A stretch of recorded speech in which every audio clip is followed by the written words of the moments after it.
हाय, जय श्रीराम. तर आज आहे वटपौर्णिमा. तर सगळ्यांना माहीतच असेल. तर बाप, इतकी गरमी होत आहे.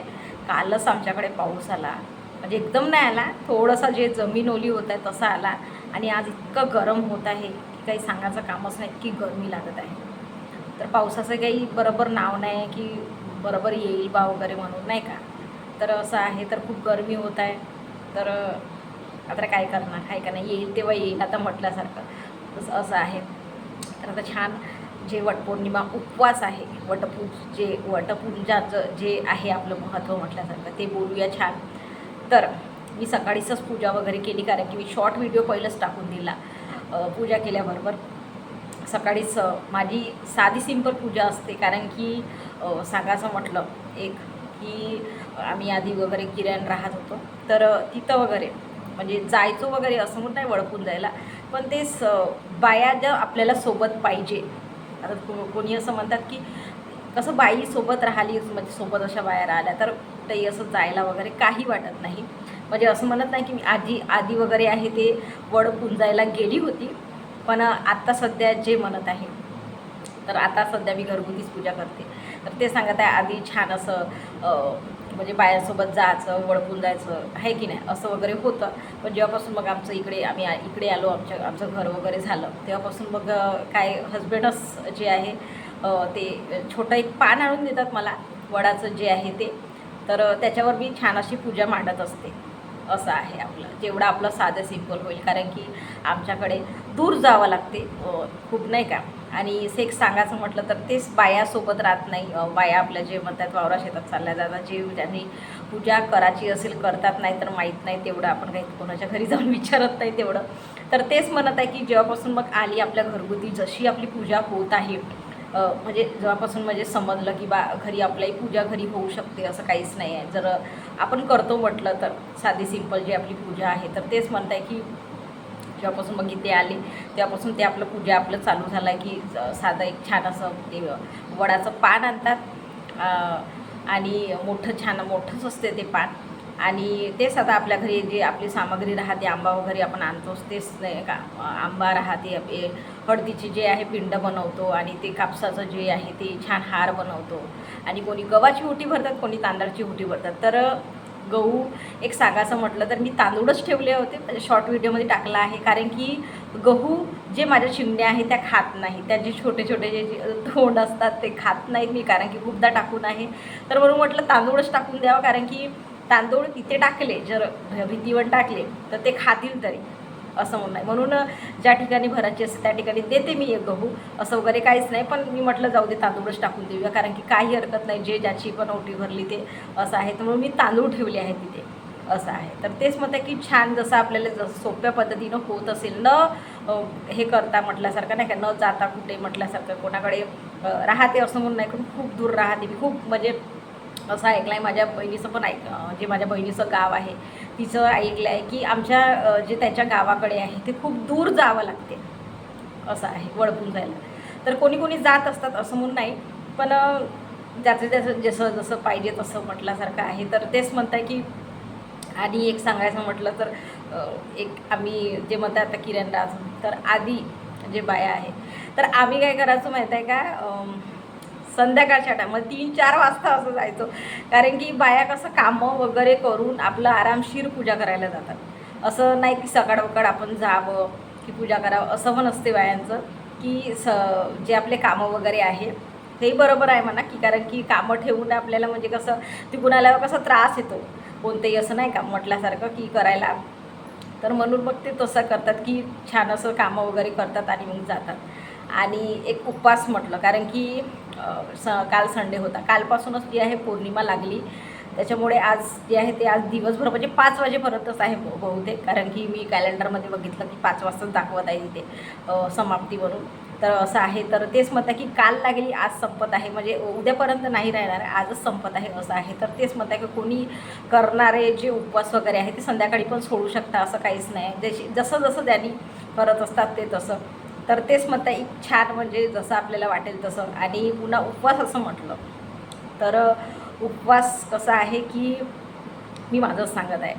एखादी वेळेस मी उपवास पकडत असते, हर एकादशी जे येत असते त्याचा नाही करत, कारण की होत नाही जे उपवास म्हणतो. कारण की खूप जण म्हणते अशी कशी आहे, बाई आहे उपवास नाही पकडत, म्हणजे खूप साऱ्या अशा गोष्टी आहेत, तर बोलतात असं आहे. तर तेच म्हणत आहे की मी जास्त काही उपवास पकडत नाही. म्हणजे उपवास म्हणलं तर आपला एखादी हप्त्यातून एकदा एखादी राहते, ते जमत वगैरे नाही राहिलं तर मग नाही करत असं आहे. तर असं आहे. आणि एकादशी म्हटलं तर तेच आता जे म्हणतात आधी हे आता वटसावित्री जे म्हणत आहे तेच करते. तर आधी ना जे म्हणतात ना कुवाऱ्यापणी जे आपण म्हणतो लग्न व्हायच्या अगोदर, तर आपल्या घरी जर आपण जे म्हणतात की उपवास करत राहिलं, सांगायचं म्हटलं तर उपवास करत राहिलं, कोणी पण राव, आईराव, काकूराव किंवा मावशीराव, आत्याराव, कोणी असं म्हणजे कोणी कोणी एकत्र करतात जे आहे का, म्हणजे जे कार्यक्रम म्हटल्यासारखं. तर खूप जण असं उपवास पकडायच्या, कारण की काकू होती, आत्या जी आहे, आई आहे ना, तर असं. तर त्यांचं पाहून आम्ही उपवास पकडायचो. म्हणजे कसं आहे की एक मनाचं म्हटलं तर एक खायची आपल्याला जे हे होते ना, की अरे या उपवास राहिला तर आपल्याला हे खायला भेटेल, ते खायला भेटेल, असं म्हणजे एक आवड म्हटल्यासारखी, एक लहानपण जे आपल्याला वाटते की अरे मला मी उपवास पकडला तर मला सगळंच भेटेल खायला, नाही तर भात भाजी आपण दररोजच खातो, असं म्हणजे एक विचार यायचा आधी. आईसोबत काकूसोबत उपवास पकडला मला मस्त छान असं म्हणजे म्हणतात ना की फराळाचं आणायचं, कारण की ते म्हणतात ना की आता ते हॉटेलमध्ये मिळतात जे जिलेबी आहे, खारा आहे, सगळेच वडे जे म्हणतो आपण घरी पण आपण बनवू शकतो असं म्हणणं आहे. पण जेव्हा आपण सगळंच बनवतो तेव्हा काही वाटत नाही, तेव्हा त्रास येतो सगळ्या गोष्टीचा. आणि जेव्हा लहान होतो तेव्हा म्हणतात ना का आपल्याला म्हणजे नको करू म्हणतात, आणि म्हणजे काही करू नको म्हणतात किंवा स्वयंपाकाचं हे ते, तेव्हा आपल्याला इच्छा होते अरे मी हे करावं ते करावं असं म्हणून. तर तेव्हा इतकं म्हणजे हे वाटायचं अरे सगळेजणं पकडत आहे, यांच्यासोबत आपलंही होऊन जाते म्हणजे. आणि राहायचो पण तेवढा, ते एकादशी म्हणतात ना, तर राहायचो पण असं आहे. म्हणजे त्यांच्याकडून असं एक खायला काहीतरी भेटल बा, यांच्यासोबत आपल्याला पण भिडल, कारण की अरे उपास आहे तर घे तू पण खा असं पण राहते. नाही तर मग कसं आहे की नाही जो उपास नाही तू भात खा किंवा नाही का असं वगैरे म्हणजे असायचं असं आहे. तर तेच एक आठवण म्हटल्यासारखं की लहानपणी नाही म्हणू शकतो आपण, पण ते थोडंसं आपल्याला समजते त्या टायमाला. आपण कसं करतो अरे माझा पण उपवास राहायला पाहिजे, म्हणजे इतके ते उपवास पकडून आहे की सगळंच जे आपले एकादशी येतात सगळ्याच अशा, जे महाशिवरात्र, जे काळचड तीज म्हणतो, जे आपण गौरीचा उपवास म्हणतो, सगळे जेवढे येतात आता हे पंढरपूरचा, म्हणजे जेवढे आपले नवरात्र वगैरे जेवढे उपवास आहे तेवढे ह्यानं हे आता हे म्हणत आहे की वटसावित्री सगळे. आणि पुन्हा एक म्हणायचं म्हटलं की नाही पकडलं कोणी, एखादी नाही पकडलं तर मग असं जे आहे ते असे टोमणे किंवा मजाक म्हणा असं म्हणायचे की अरे उपास नाही पकडली तुला म्हणजे नवरा लवकर भेटल नाही, किंवा चांगला नवरा पाहिजे असेल तर उपास पकड असं वगैरे जे आजी लोक आहे किंवा कोणी असं नाही का, जे म्हातारे लोक म्हटल्यासारखं असे म्हणजे मजाक उडवायचे असं म्हटल्यासारखं नाही का, की अरे उपवास कर, नाही तर मग असं तसं म्हणजे नाही काय असे पण असतात. आणि एक आपल्यालाही पण जेव्हा मग आपण आपल्याला समजायला लागते, एक आपल्यालाही असं वाटते अरे उपवास पकडला तर खरंच आपल्याला छान लवकर लग्न होईल किंवा छान नवरा भेटेल असं तसं, म्हणजे एक आपली म्हणजे सोच म्हटल्यासारखं की असं पण असते, अशा गोष्टी आहेत. तर तेच म्हणतं की एक इच्छाही म्हटल्यासारखी नाही, एक आपल्याला ते म्हणतात ना खायलाही भेटलं पाहिजे अशाही याच्यानी दृष्टिकोनाने की छान आपल्याला म्हणजे नाही का सगळं आपण असं तो त्या टायमाला असा विचार करतो. पण आता जेव्हा लग्न झाल्यावर एक सांगायचं म्हटलं तर कोणाच्या घरी मी एक पाहिलं आहे स्वतः, उपवास असून सुद्धा खूप सारे कामं असतात आणि स्वयंपाकही बनवावं लागते हे ते, म्हणजे त्या बाईचं मी सांगायचं म्हटलं तर त्या बाईकडे की उपवास आहे थोडं तिला मदत करा, किंवा नको त्या दिवशी नको करा कोणते कामं असं वगैरे, म्हणजे न विचार करता ती बाई कामच करत राहते, तिचा उपवासही राहते. आणि एक सांगायचं म्हटलं तर मुलं बाळं तिच्यासोबत राहिले कधी तर ते पण मग ते इतके त्रास देतात की काही खरं नाही असं आहे. तर असं पण आहे कोणाकोणाच्या घरी की जे एकत्र म्हणजे परिवार असतात नाही का, तर त्यांच्या घरी असं पण असते की इतकं म्हणजे ते कामं असतात उपासच्या दिवशी का काही सांगायचं कामच नाही असं पण आहे. तर ते पण एक आहे की छान असं म्हणजे थोडंसं तिला आराम वगैरे पाहिजे असा पण आहे. तर थोडंसं आराम पण करत जा, कारण की उपवासाच्या दिवशी म्हटलं ना की थोडंसं आराम तरी पाहिजे. म्हणजे मी असं म्हणत आहे, कोणी म्हणतात काम राहिलं ना तर कसा दिवस चालला जातो असे पण म्हणतात लोक. पण कोणाकोणाची अशी जे मनाचं कारण आहे की लवकर म्हणजे नाही का जेवढा आराम केलं, म्हणजे असंही कोणी कोणी म्हणतात की झोपलं तर लवकर दिवस चालला जाते, असं आहे. तर असे पण आहे काही काही, म्हणजे खूप म्हणजे असे वेगळे वेगळे हे आहे. तर मला असं वाटतं की ज्या दिवशी उपवास असेल त्या दिवशी खा आणि आराम करा. जे आहे थोडे बहुत कामं ते थोडे बहुत करा, पण आराम वगैरे करा. छान जे एवढं खायचं आहे तेवढं खायचं, कारण की शरीराला म्हणजे एक म्हणत आहे की जे उपवास आहे ते जे फलाहारी आहे तेच आपल्याला खायला पाहिजे. पण जे भाताची भूक आहे, तुम्ही दुसऱ्या दिवशी आपण उपवास सोडतो त्या दिवशी अजिबात जे आहे जेवण जात नाही. थोडंसं काय खाल्लं झालं आणि जे नशा आल्यासारखी वाटते आपल्याला, कोणतेही तुम्ही एकादशी पकडा, जे नशा आल्यासारखी वाटते, झोप लागत असते, कंटाळा येत असतो, असं पण आहे. तर तेच म्हणताय की इतकं म्हणजे ते काहीच म्हणजे नाही राहत. म्हणजे सांगत आहे ज्यांना काम राहत ते ठीक आहे, पण कोणाकोणाला काही काम नाही राहत, पण ते कसं झोप लागते, नशा राहते, असं पण आहे. तर तेच म्हणताय एक असं म्हणजे एकादशीचं जे आहे ते म्हटल्यासारखं की उपवास त्या दिवशी सोडतो. आणि असं वाटते कोणी कोणी असं विचार करतात की खूप सारं बनवावं ज्या दिवशी खाणं तर काहीच नाही, पण खूप सारं बनवावं, हे बनवा ते बनवा, गोड बनवा, तिखट बनवा, हे भाजी बनवा, ते भाजी बनवा, असं म्हणजे कोणाकोणाच्या घरी असतात.